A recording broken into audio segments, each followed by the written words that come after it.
अहिल्यानगर संभाजीनगर हा महामार्ग मृत्यूचा सापळा बनल्याचं दिसतंय।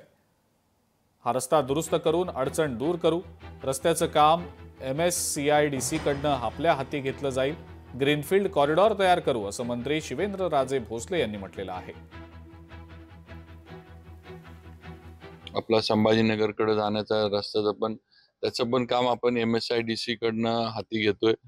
आणि मी आपला जुना रस्ता म्हणजे जो नेहमीच आपला आहे तो, आणि दुसरा आपण जो एक ग्रीनफील्ड कॉरिडॉर करायचं चाललंय राज्य सरकारचं, असे दोन्ही रस्ते प्रस्तावित आहेत।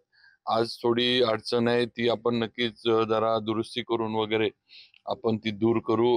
त्याला जे काही म्हणजे डांबरीकरण करायला लागेल किंवा जे काही जिथं खड्डे पडले, जिथं पावसामुळे नुकसान झाले किंवा काही समजा वाहून गेला असेल कुठं, तर त्या दुरुस्ती आपण करू। पण एक कायमस्वरूपी हा हे मार्ग निघाला पाहिजे, ही आमची सरकारची भूमिका आहे। लोकशाही मराठी ऐका, पहा, जागरूक रहा।